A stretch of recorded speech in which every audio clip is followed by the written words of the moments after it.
Thank you so much. Welcome back to Andertons TV. I'm joined by Connor Kaminski today. Hello. Who has brought with him a fine collection of Strandberg guitars. Welcome to the show, man. It's lovely to meet you finally. It's an absolute pleasure to finally be on here. I've been watching Andertons for 9, 10 years, little teenage Connor. Just watching you and Chappers actually, probably back in the old set. Yeah.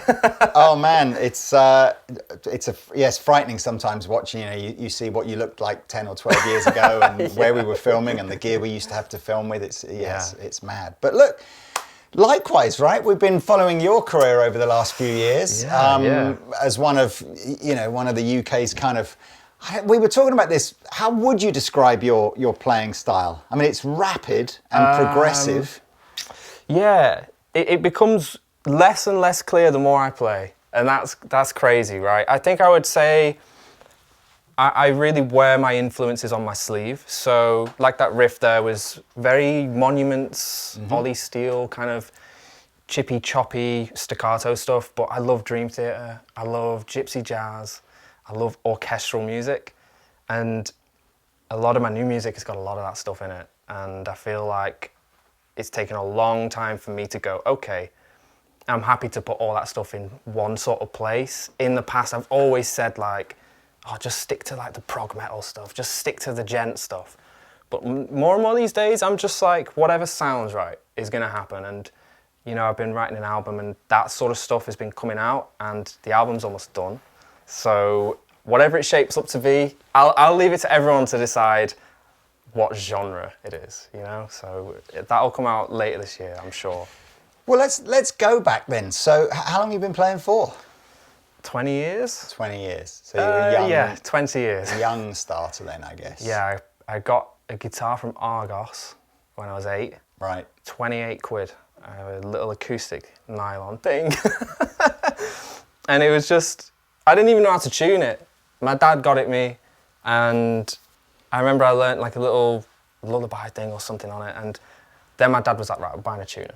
Tuned it, and I couldn't play it anymore, and I was just so annoyed, but I started around the age of 8, yeah. And who did you want to be?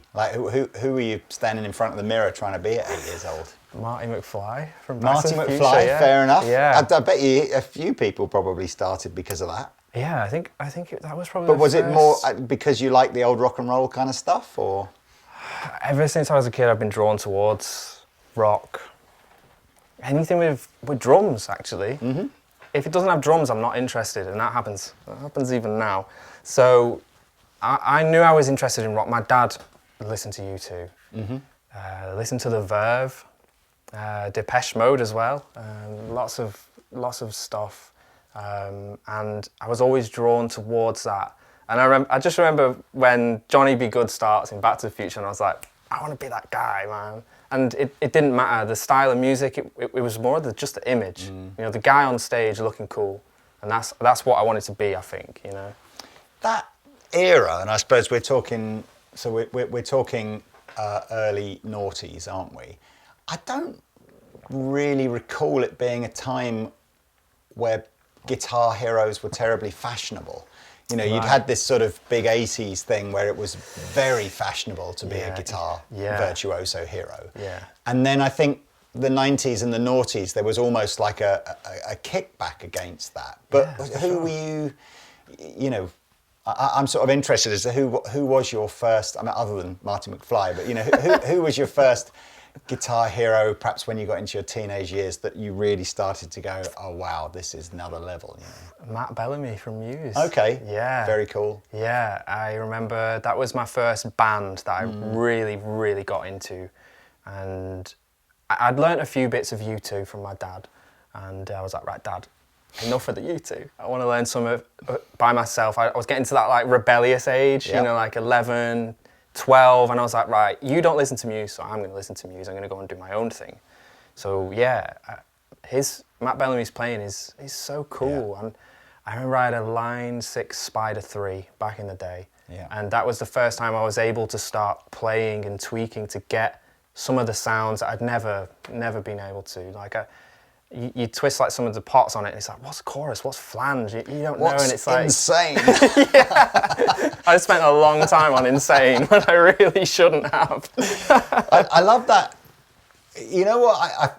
I think I think it's so important, that rebellious to just, and you know, you'll often hear bands pigeonholed or criticised. Oh, they're just ripping off, you know, whoever it was 20 years before. Yeah. And I kind of go, I think it's still so important that I don't care that bands necessarily are influenced by bands that have been before them. I think it's so important that every new generation of guitar player has somebody that they relate to who's generationally more of a similar age. And it's like you say, I think it's so important that you go, I want to find the music that my dad hasn't listened to, or my mum, you know, whatever, whoever your influential people around you are. Yeah, it was always my dad. Like he was always, you know, in the car. He had like, you know, like the speaker system in the car, subwoofers in the car, and he would blast like the Verve, you know, U2 and stuff.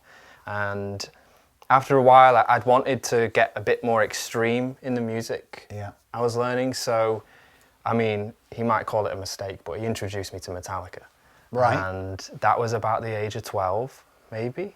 And yeah, I'd been playing for 3-4 years, and I was sort of ready to get into music that, you know, my dad would be like, oh, it's a bit heavy, that. And I was like, yes, that's why I want to play it. So yeah, he showed me a couple songs off the Black Album. So Enter Sandman, Nothing Else Matters, and Sad But True. Those 3 songs, and I was just like, yeah, oh, hell yeah, this is it. Like, I want to sound like that. Like, I've never been into singing, but like the rhythm playing from Hetfield, and even as a young kid, Kirk Hammett gets a lot of flack, bless him, but he's a wicked guitar player for what Metallica needs. Like the wah solos, the sass that you can put into, like, all that sort of stuff. A young little kid, like, hearing that, it's like, wow, it sounds like a god playing the guitar. You know what I mean? How do you, for anybody maybe of a similar age, as in they're in their teens now and just starting out on that journey, were you really living and breathing it, or were you know, because I kind of feel like to get to the level that you've got to, there's a sort of a certain amount of sacrifice that you've just got to go, look, this is not the result of, you know, practicing for 45 minutes a week and doing your grades. This is like you got to really want to do this. Yeah, it is. I really wanted to do it, but I didn't think I was really wanting to do it. It's kind of confusing, right? I didn't think I was putting effort in. I was just loving it. It was fun. It was addictive.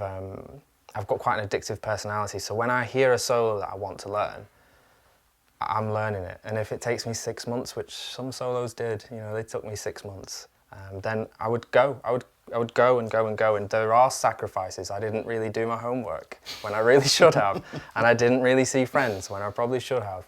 But I was there practicing, and I just loved it. Yeah.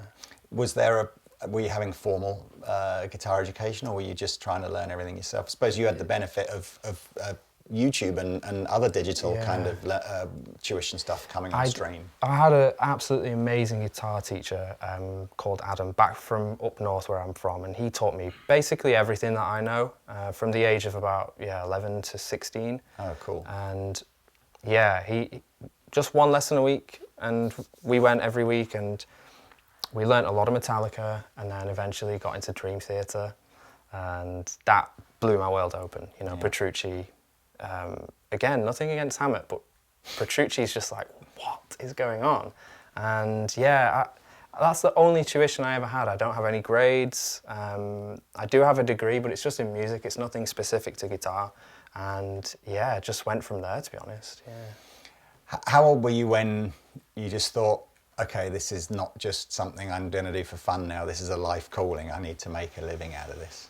I think I was in year 9. Oh wow, so young still. Yeah, like 13, 14 years old. Yeah, year 9. We had like one of these weird school lessons where the teacher was like, right, I want everyone to write down what they want to be when they're older. And all the sensible people are writing down like doctor, astronaut, whatever. And I wrote down rock star. And yeah, I know I don't know what I was thinking. And you flipped it up, and I just remember they all laughed because it's just like the odds of becoming like a rock star. You know, I grew up in a very like working class northern town, and I didn't know anyone that was into, never mind like Metallica, like no one knew that sort of stuff. It was all just pop charts. So I was really on my own with that sort of stuff, which is why I spent a long time just, in my bedroom just practicing, and I guess making those sacrifices, but I didn't even realise it at the time. That's just what I was really into. I've had this, Pete and I have this sort of nature-nurture conversation around, how do you get good at the guitar? And I've always felt that you've got to be a slightly obsessive personality, because as much as I'm sure there's a certain amount of innate ability in some people that perhaps isn't in the next person.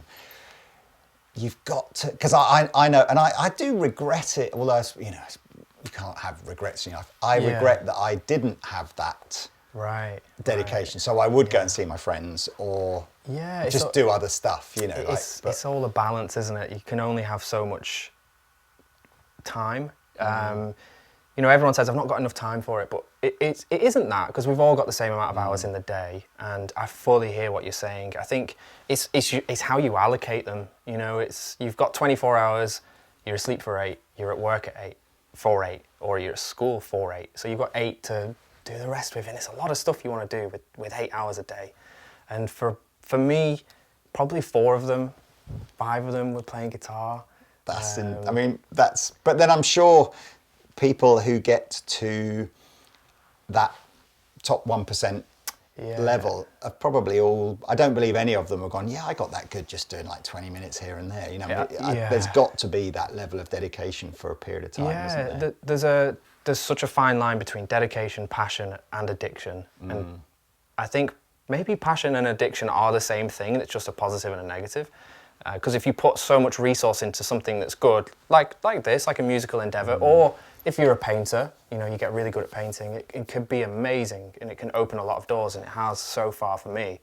And I just really loved it through and through, and I don't really practice that much anymore, but I think when you are that age, you don't actually have that much responsibility outside of, seeing your mates, doing a bit of homework. But now that I'm older, you turn into an adult and you've got so much more to do to keep on top of everything. There's probably only half an hour a day now for practice. I spend a long time writing music, but I feel like they're in slightly different camps. Your 8 hours a day of work, though, is... It is now, Now, but right? Up until about 2 months ago, I've been everything that I've done to get up to, I guess, where I am has been outside of a full-time job. So I left uni in 2021, and a couple months later, I got a full-time job just in an office, minimum wage, very typical of people my age. And it was outside of those hours that I decided to make videos. Like, I'd always been interested. Like I was saying before, I had grown up watching Andertons, and I had grown up watching some of the earlier YouTube guitarists emerge. And that really peculiar age of my very, very early years, between like 8 to 12, was like just on the cusp of internet, like dial-up, that sort of stuff. But then after that age, it sort of exploded. YouTube came out in like, what was it, 2005? 2006, and that was when I was about 9 and 10. So I've gone from like this pre-internet to internet age, and like a lot of people who were making videos did inspire me, and I was like, how do I do that? I knew nothing about cameras or anything, so it was when I had a full-time job, I was like, right, I'm just gonna buy a camera and start and figure it out as I go, for sure, and that's what I did. When did I think you are a great example of someone who's used, social media to share their ideas and their musicality, and obviously that's how people notice you in a way that prior to that guitar players would have had to have done it very, very differently. Yeah. At what point did you feel like your path was going to be solo, instrumental, as opposed to feeling like you would try to go down a more conventional band kind of route? Yeah, the conventional band route is, I feel like, the more popular choice.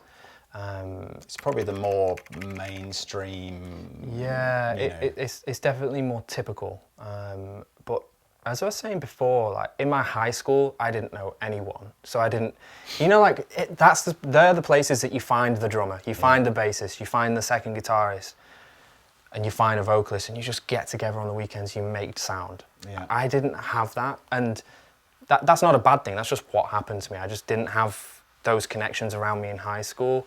I kind of had them in college. I formed a band with 2 of my very good mates, and that was like gent, like Periphery, Protest the Hero inspired stuff, and that was quite fun.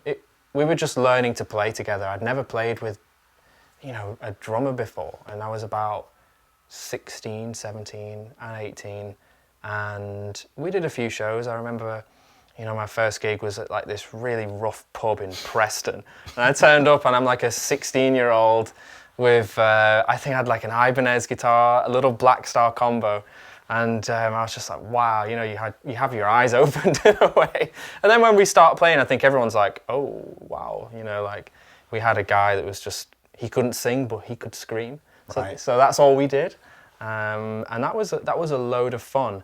But during that time, I was studying music tech, so how to make sound in the box, record drums, but also program drums and program lots of other instruments as well. So, I mean, that was the point at that age where I think I've gone from a guitarist through and through to someone that's probably more of a producer. Like I self-produce everything, I mix everything, I master everything myself. And I think that mantra of just keep it to myself has probably worked in my favor.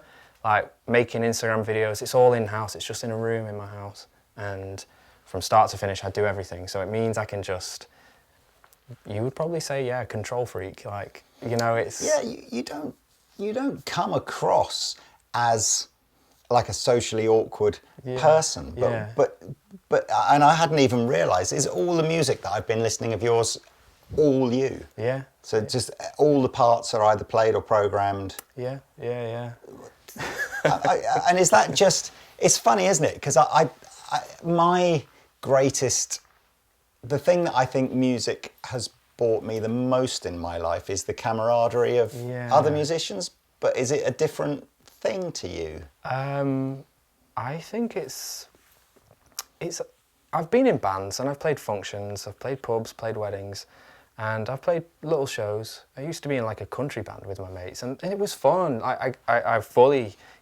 love it. Like I love Saturday night, beers with the band, in a little green room, and you go out and there's like 100 people there and you're like, yeah, we're rock stars.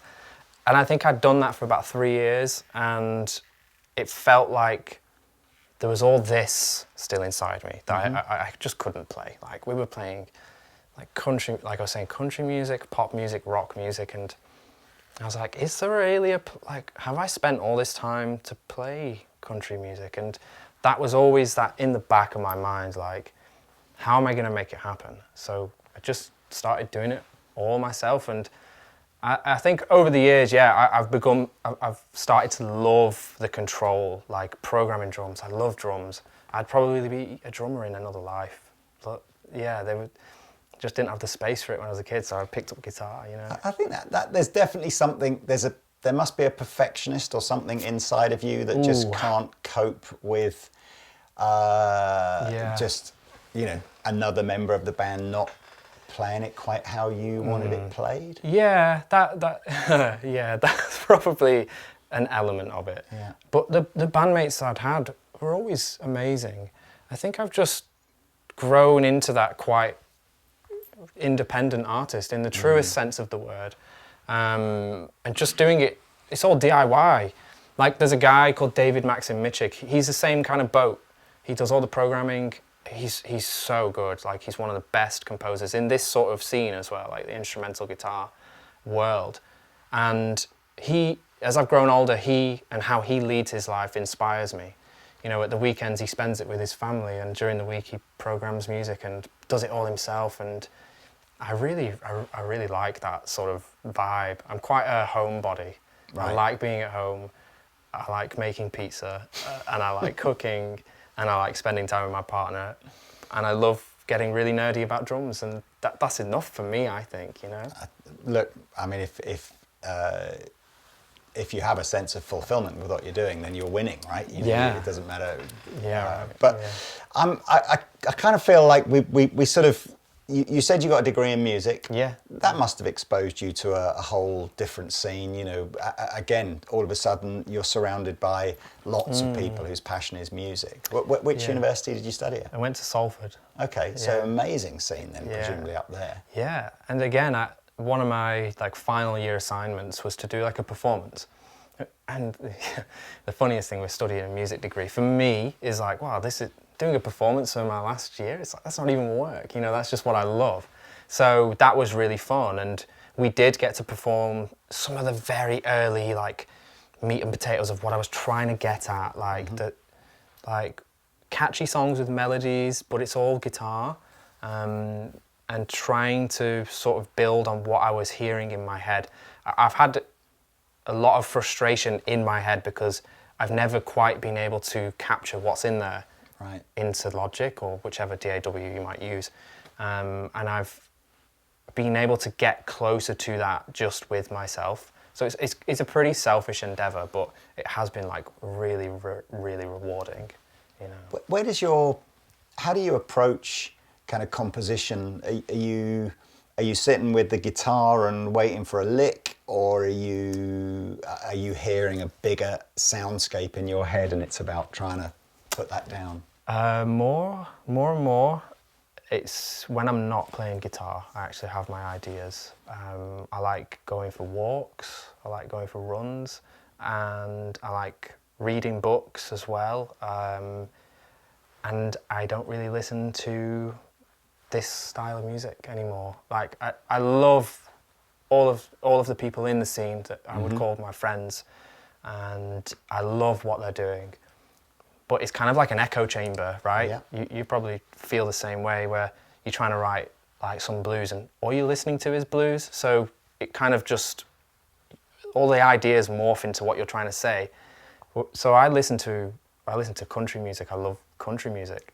I love orchestral music. I love scores, video game soundtracks, and having those on.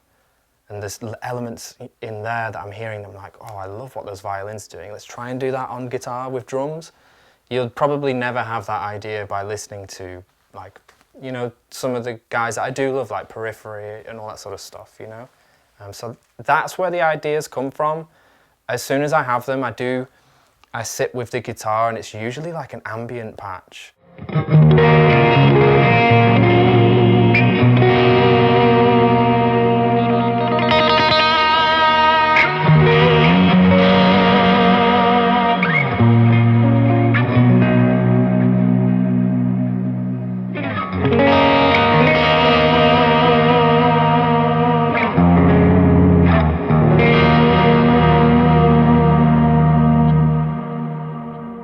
It's not like the gent rhythm stuff. It's quite abrasive. Like, I love how it sounds, but it doesn't really help me find and refine ideas. So once I have that sort of stuff, it's straight into Logic. I don't write songs and then record them. I record them as I write. Yeah. I've always, I don't know, every single person I've told about that, they're like, oh, really? And I'm like, you don't do that, you know? I think a few people do, but I think it's the more typical thing to, like, you're with your mates, you write 12 songs, you go to the studio. That's probably how it's been done for the past 70 years. But there's like this generation of people growing up, not just guitarists, just any musician, where if you've got a laptop, you can have a studio in your own house, you know, an interface, and you're good to go. Like, so the barrier of entry to recording music has been lowered at the perfect time, especially for someone like me. You know, I'd recorded my first album on like a really bad 2013 Mac, and it just about made it. And then I sort of upgraded from there. But I love the fact that anyone can do it now, and that's the reason why I do it. Because if I was born in 1960, there's no way. There's just no way. Like, this sort of stuff is getting recognised by a label, by recording engineers, and getting the green light. You just have to fit the bill of what they want, right? You're right. I can't. They certainly didn't have the tools that we have nowadays. Yeah. But I don't know. I mean, there's some pretty. There was some pretty cool, you know, Chick Corea type composers that were, you know, that were. Yeah, yeah. But I suppose they had no choice other than to gather other superstar musicians around them and try to, you know, create like that. They couldn't have gone. Well, I don't know. Maybe there was a player that just played everything and just did it on some dodgy old 4-track, you know. Just yeah. like, There's definitely people out there that have done it, but I just love how easy it is now. You don't have to deal. Like, you look at bands like Dream Theater, they almost split up because of their record label. I still, going back, what still blows me away is the proper classical composition, where, you know, somebody, never mind 70 years ago, somebody 400 years ago would just heard this thing and could just write it down. Like, for 60 different instruments. Well, that's... You know, you just go like, whether you like the music or not is almost neither here nor there. If you just break down how they actually composed it, it's lunatic level. Yeah. I mean, sheet music was basically like the Logic Pro of the day. Like, it was like the DAW, right? That's all you had. And to be able to know how that all operates, I can't read music, so it's wizardry to me. It's why I love listening to it. Like, a lot of the guitar stuff now, you can kind of piece together, A pentatonic, and kind of hear it. Oh yeah, he's gone to the 2 chord. Oh yeah, she's done this. But with classical, I'm like, I've got no idea what's happening. I love that. That's what I search for. Same with country, same with gypsy jazz. Like, there's some immense gypsy jazz players. Like, I mean, everyone starts with Django. Like, he was just a pioneer of that sort of style. And that's a style of music that I'd love to get into more, but it comes full circle back to I have half an hour a day. What am I going to spend that time on? Maybe not gypsy jazz right now, but in the future, maybe. Well, I want to talk about gear. Obviously, I want to talk about gear. Yeah. But I sort of feel like I'm going to try and just bring things up to date now with where you are on your journey. And I think one of the hyper relatable things about a musician like you is, you know, clearly you've chosen a genre of music that's really probably too niche to make you a living. If you were just, you know, singularly going, I'm just going to write music and hopefully sell albums. So tell me about just, you know, how do you pay the bills? Yeah, sure. You know, because I just think it's like, you know, the idea of signing a record label now and all of a sudden you've sold 1 million albums and you're rock stars and you're made for life. It's just like, it's like 99.9999999% of musicians, that's not going to happen anymore. So, but you know, you're doing well, right? And you've obviously got multiple, you know, income streams. So what are you doing? Well, up until about 2 months ago, I did, like I was saying, I did have a full-time job, and so I've done 2 months. Sorry, you've literally only just given up your full-time job 2 months ago. Yeah. That's insane. Yeah, so like I was saying, like all the videos, all the music I've done, I do I did. I thought it was like at least 5 years ago that you sort of gave up work. No, but it's a good question. It's not something people talk about often enough. A big part of it is the fact that I do it all myself. Like, you keep 100% of the royalties from streaming. There's a much wider discussion about streaming royalties. We won't get into that, but if you do it all yourself, you get to keep everything. But so say if you weren't, I don't know, let's just do some very dodgy maths. Yeah, don't give anything away, especially not if the taxman's watching. So say if you got 500 quid a month from royalties, which is way more than what I get. But say, for example, you did and you kept 100% of that. Perfect. That's probably, you know, between 100 and 150,000 monthly listeners. But say you're in a band with 4 people, so you split that 500 by 4. So all of a sudden it's a lot less money. Say if you've got a record deal where they take 80% of royalties, and then you split 20% between 4 of you, you're looking at like 35 quid. I don't know the maths, but like 35 quid between each of you. So the same amount of money is there, but it really depends on how it's being split up. So one of the viable ways I've been able to go forward is by keeping it all in-house. I do it all. I've had to spend a long time learning how to do it. Like, I don't know how to mix, I don't know how to master. I still don't, but it doesn't stop me. So that's one avenue. And another bigger avenue has been educational courses with the likes of JTC. And that has been able to give me somewhat of a solid foundation to work from. So it's just all stuff I'm really passionate about. Like you were asking before about songwriting. I can talk for hours about songwriting. I love it so much. I probably love it more than guitar these days. Right, okay. The guitar is just a tool to get ideas from here into Logic. And I mean, don't get me wrong, I love this thing, but songwriting, composition, that stuff is amazing. So I just did like a 4.5 hour course last December. And I think people can really tell when it's genuine, authentic, and there's a lot of value in that sort of stuff. So that's another good way to get a little bit of money. So you've got like lots of different income streams, and then you've got like a little bit of brand work. A lot of these brands now that are working with marketing budgets, they're not doing paid adverts anymore. They're doing organic marketing.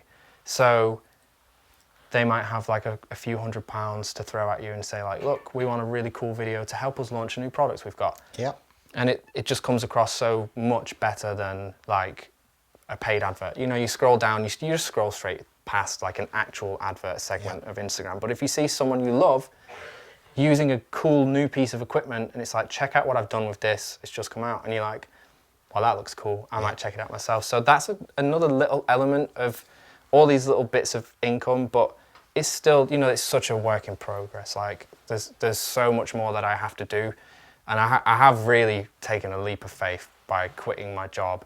And it's been a long time coming. Like you say, like I've got a lot of time now. The past 2 months, I've been able to take my album from like 4 songs to almost done. And I've been writing my album for like 3 years, 2 years, because I do it all myself. Like, you know, like I can spend 4 hours just recording 4 bars of an intro. I'm so obsessed with detail. You probably gathered, but I just love it so much. It takes a long time to do, but I don't mind. But you are, you know, I think it's interesting. There's definitely a generational difference of opinion on, you know, streaming. You know, so you've got perhaps an older generation who just feel that the artist is completely ripped off and undervalued for the work that they do, and I think that's, you know, it's fair. It 150,000 streams to get 500 quid doesn't seem like a lot, but then there are other people who will see it as, well, if it wasn't for streaming, 150,000 people would never find my music. So you know, I get that, and I think there's, but I think what you're saying is, you know, it's good advice to anybody, I think, starting out their music career. Don't expect just the playing music bit of it to be able to sustain any sort of a living, unless you want to sort of, you know, live at your parents for the rest of your life and you know, eat baked beans on toast every night. But, it's not a bad meal. But I think, you know, the education of it is amazing. People now are, you know, you can go and subscribe to your 3 or 4 favourite tuition channels a month. Maybe they're £5 a month, maybe they're £10 a month. You know, it's like, it's not even the cost of one guitar lesson, and you can have thousands of hours worth of good content, and that makes a living for people like you. And then deals with gear, and I'm surprised, again, touring would have been another really important income stream for some artists, but you sort of, I know you said last time you were in Guildford, it was at the Radar Festival, which used to be here. But what puts, I sort of almost feel, it's either a reluctance to tour, or it just doesn't tick a box for you that makes you want to go and sort of, you know, like desperately want to do it. Touring is weird, right? If you just take a day out of a tour, you're in a city that you probably don't know. You're not surrounded by people you know that well. Like your band, you'll probably know, but you're surrounded by a lot of people you don't know. So you're away from your immediate support circle, like your family, your really close friends. And then there's this 23-hour build-up to 45 minutes, and the 45 minutes is mint. It's mega. You feel on top of the world, and then the lights go off and you have to go to bed and you have to wind down and do it all again in a different city. And it can be great. For some people it works. If it had come my way a little bit more naturally, like I probably would have considered doing it. But like I was saying before, I'm quite a homebody. Like I like being at home. I like waking up in my own bed, and I like making a cup of coffee. Cup of tea. Yeah, and I'm quite an old soul. Yeah, secretly, yes. Connor isn't 28 at all. He's actually 94. He's the Benjamin Button of the guitar world. No, I get that from your personality. You know, 100%. Some people crave the adulation of a crowd. Yeah. And it sounds to me like you could just quite happily live without it. I crave it. I crave it. I just at what cost is my question. And I think at what cost is never really considered when you go on a 3-month tour. It's like, yeah, we're going to play great shows. And you get home and you're like, oh, that costs, I don't mean money, I mean like... the emotional or the relationship like cost. you look at musicians when they're on tour and it's hard, right? You know, there's a reason people turn to stuff that they probably shouldn't turn to get by. And I don't know if I want to be doing that. Like, if I don't have to. Like, I love playing in front of people, but again, it's the other 23 hours that don't get thought about. So that's all I'm trying to consider, you know. You might be the most sensible musician we've ever had on the show. I've got a very old head on my shoulders. Well, look, I mean, okay, let's talk about gear. Yeah, let's talk about gear. I mean, Andertons became a Strandberg dealer earlier this year, and we just went, right, you were number one on our list of like, right, we must reach out to get Connor on because you've been watching your stuff for a few years now. You are almost a living cliche of like the gear that you'd expect someone playing your, you know, and I don't mean that disrespectfully, I'm almost having a slight chuckle, but it's like, you know, when I heard you were coming down and it was like, it was like, I don't even need to ask Taylor what he's going to be playing through because I guarantee it'll be a quad like Cortex. a modeler, So, but what's the draw? Let's do Strandberg first. Okay. You mentioned your little acoustic guitar and then an Ibanez maybe that you had when you were younger. But what was when did you Strandberg? Yeah. When did it happen? I got into Strandberg in 2015. It was from watching a YouTube video from Pliny. Right. And it was his little homemade music video for a song he'd just released called Co-Key. And it was just on the back of when Strandberg had begun making a few USA production models, very small runs. And he had this gorgeous Koa top, ebony board. I was just like, oh my God, I need one of those. And I was still there with, you know, still playing like an Ibanez S-Series.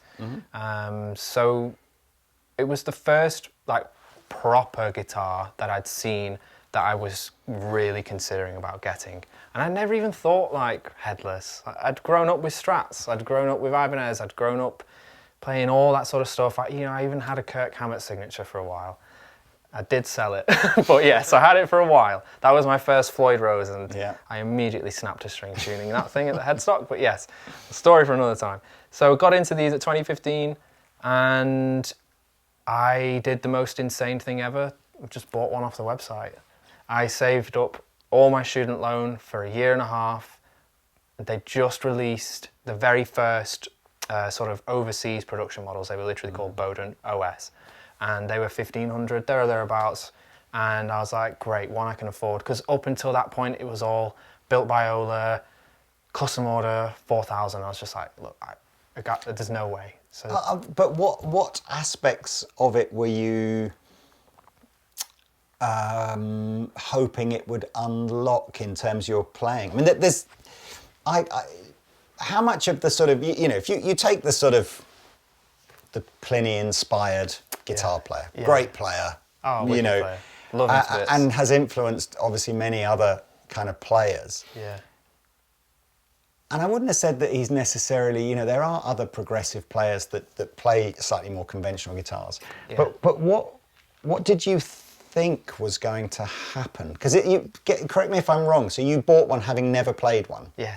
So what were you hoping it would unlock, and did it, I guess, unlock those things? Yeah, I think I was just ready for a professional guitar. I was going into my last year of university, and I'd still been playing, you know, like a base model Ibanez 400 quid thing that I'd had for like 4 years. And I'd got to a point where I was, like starting to think about different brands. And for years I wanted a Music Man Petrucci model. See, that's another one, ergonomic. Again, Yeah. it's been a while now, but we had John on. Yeah. And that's another guitar, his JP, is With like very ergonomically Designed, you know, so it's not all about just it looks cool, which I think it does anyway, but yeah, anyway, sorry, go on. No, all good. So yeah, the ergonomics drew me towards the brand. It was players like Tosin from Animals as Leaders, Misha from Periphery. They'd had some of the very early models of Strandbergs, like back at like, I don't know, NAMM 2015, I guess.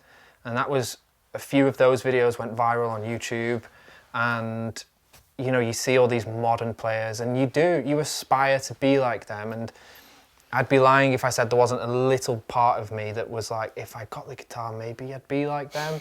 That happens to That's everyone. the plan, isn't it? That's why we all buy the new pedal or guitar. Yeah, or right. It happened to me, and I think seeing a player like Pliny who wasn't doing insane 8-string stuff or insane 7-string stuff, he was just doing like chilled out instrumental guitar music that had melody in it. And I was like, oh, you know, that really interests me, and he's doing it on a Strandberg, so okay. How much are they? Oh, okay, they've just released the overseas models that I could probably afford if I saved a lot for a long time, which I did. So yeah, there was no way you could play one back in the day. In 2015, back in the day, there was just no dealers. You had to buy straight from Strandberg, shipped over from Sweden. And I remember getting it. It came first thing in the morning, and I had to go to uni, and I had 10 minutes with it, and I just remember it blew me away. Like all things that it has that you just don't really think about, it all becomes very clear. Like the balance of the guitar, like not having weight up here where it dives, feels so nice just to be, like as I'm talking, I can just sit and leave it. And it doesn't want to do that. And no material behind the bridge. Like you look at some Gibsons and it's like, whoa, there's so much material behind the bridge. So you can't really sit like that with it. There's just no chance.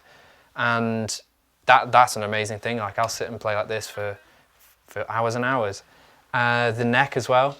And you know, people get concerned that like it might feel weird.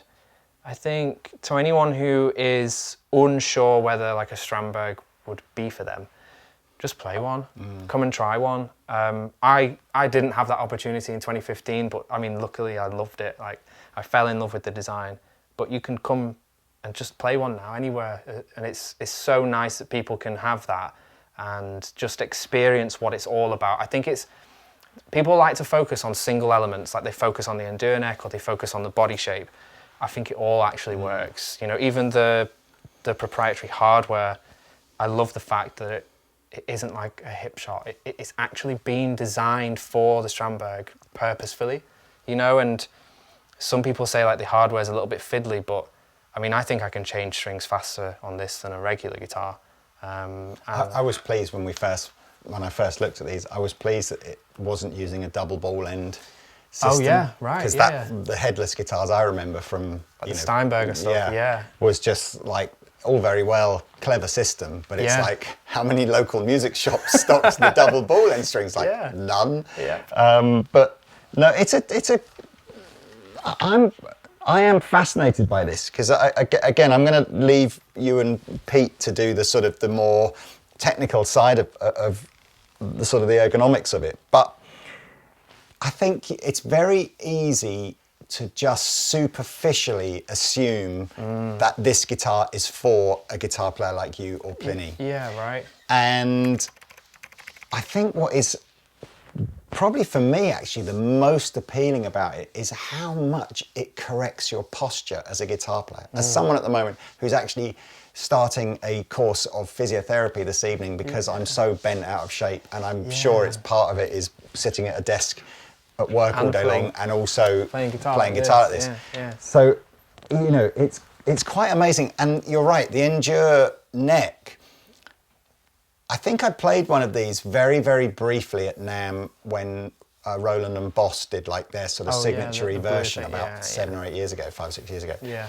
And I sort of, I didn't play it long enough to really appreciate it. I just sort of went, I don't really get it, and then off we go. Yeah.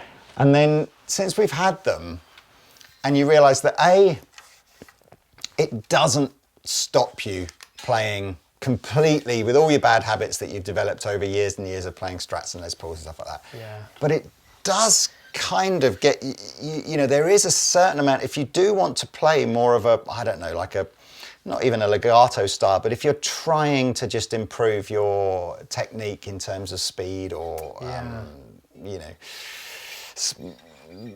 soloing or whatever like that, there is quite a nice sort of reminder of just like, you would be better off if your thumb was here rather than here. And you don't have to do it, but that reminder you can still of just do like, the thumb over thing. You know, there's so no problem. I'm sort of, and I'm surprised how many people I'm seeing buying these in Andertons who don't fit my stereotype of who, you know, it's just regular dudes and dudesses basically. I can't believe I just said that word.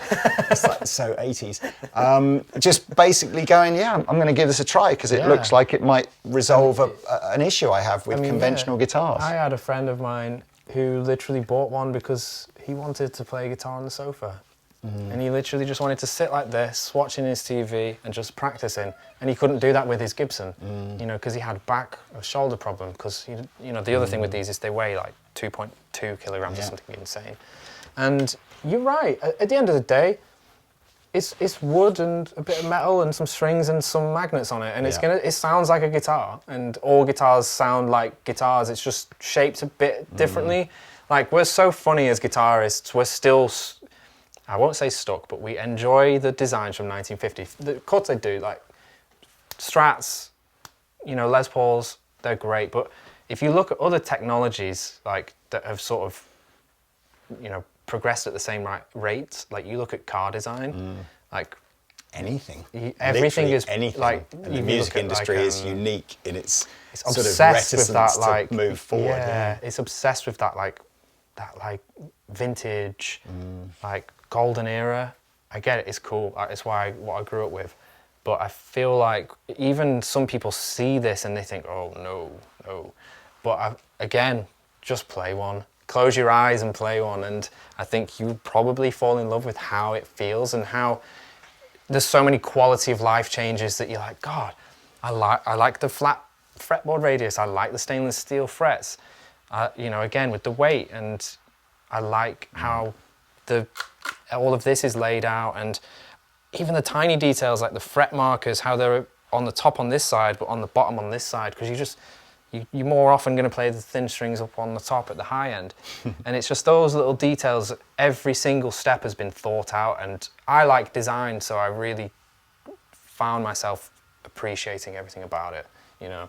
I still worry if I owned one of these, and this very, very rarely happens, but if I had to go and gig in front of people, I still worry that if I walked out with one of these, the expectation level of what someone was going to hear would be very different to the reality of what they actually heard. I showed up to a gig once in Preston, and a guy came up to me and he was like, "Is that a violin?"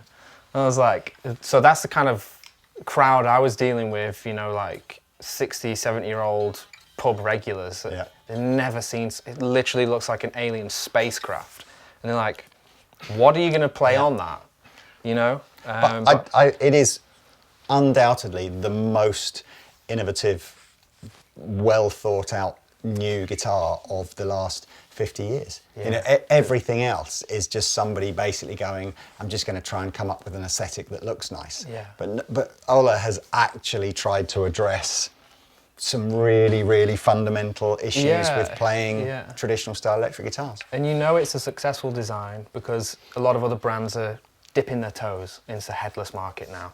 Yeah. And I'm clearly biased, but I think it's because of these, you know, like the success these have had on the industry. Yeah.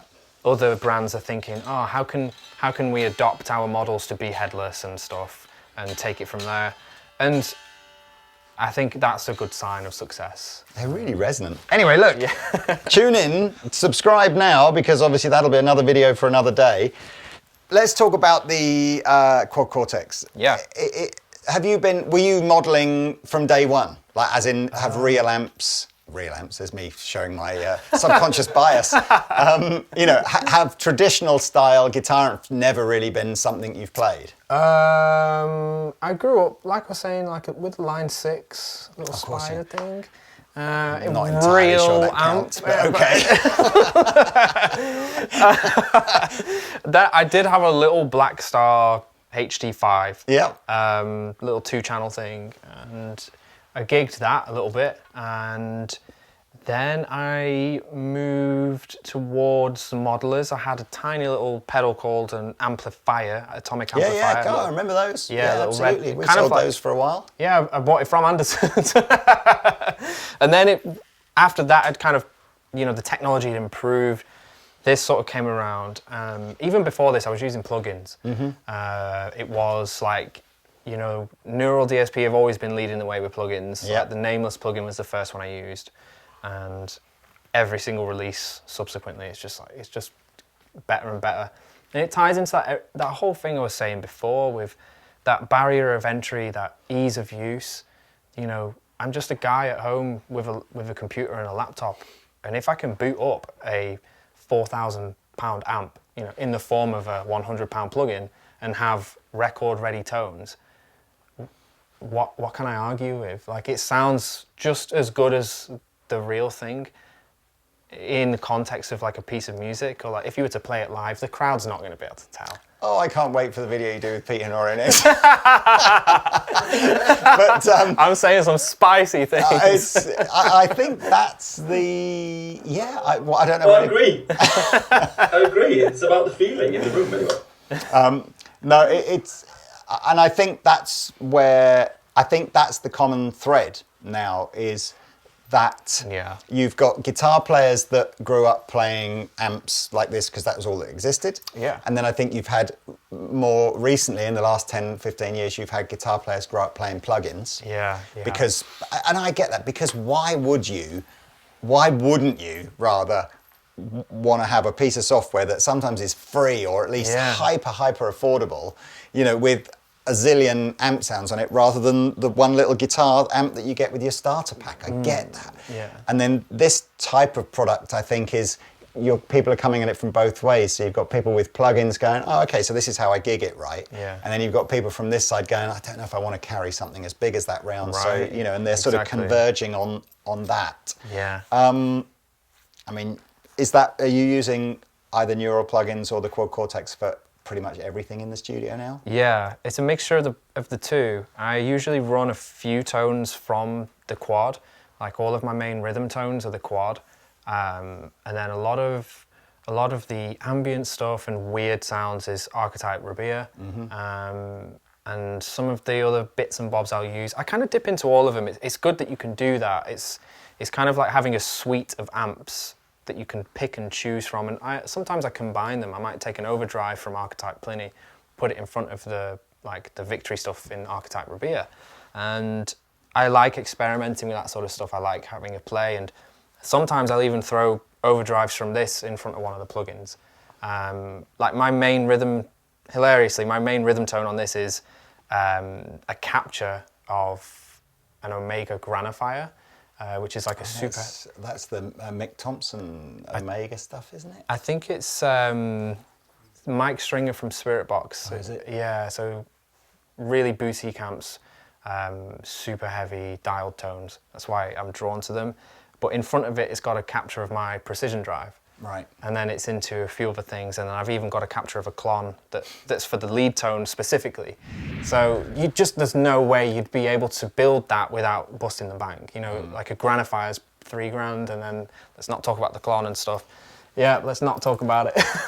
It is nuts. Somebody offered me another one this morning as well. I want to buy another Klon, and this one was absolutely mint boxed, everything like that. It was a nuts price against it. Yeah. So yeah, but you've got people yes, I bought it. No, I didn't. I said no. You're all right. Thank you very much. But yeah, but you've got like kind people in the world who will capture theirs and then put it up on the cloud for people like me to download and then add it to like a tone that I've got.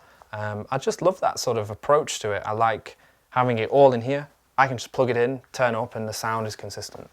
I know that this is my sound. The feeling of that amp is, I know how it feels at home. So when I play it here, it's like, oh, it feels quite comfortable. That's an interesting one, isn't it? Because feel, we talk a lot about. That's still where I think there's a difference between that and the real thing. However, if all that's important is familiarity, and that's what you're familiar with, doesn't really matter whether it feels slightly different. So, of course, where I think it matters, if you're familiar with the feel of that, and then you go over to that, I can understand going, oh, I'm not sure it feels quite the same. But it's familiarity. That's quite a good point, I think. It's all that matters is that you're comfortable and you know what you're going to get, right? Yeah, like playing through one of these real amps I've never played through before, so it'd be brand new territory for me. I wouldn't know how it would respond to my palm mutes, whereabouts on the strings I palm mute. I'd have to sort of learn the amp and the response and how it sags and how it blooms and how much gain I need. Is it a saggy gain, all that sort of stuff? But I know exactly how that should feel in the quad with the particular tones that I use. So I just love that sort of Perfectionist again. Yeah, that's what it is. I know. I'm going to start charging for these sort of, psychotherapy sessions that I'm doing. But no, look, man, that's cool. I love you standing, you're young British guitar player, getting out, sharing their music with the world, and again showing that guitar is by no means dead. It's like it's still the greatest instrument on the planet. Not biased. Not biased. But look, man, it's been a pleasure having you on. Mate, please, all mine. I'm sure there'll be tons of people watching this that'll know all your music. But if you don't know it, I think what we'll have used at different points throughout this video will be some clips of Connor playing and stuff, so you get a flavour of what it's all about. But yeah, go check him out. JTC, if you want to learn how to do it, all the usual streaming platforms if you want to listen, and I guess check out your website if you want to find out those elusive tours might be at some point in the future. Elusive, very elusive. All right, and stay tuned as well, because Connor's sticking around all day, so there'll be some more video for sure. Anyway, thank you for watching. Good night. See you in a bit.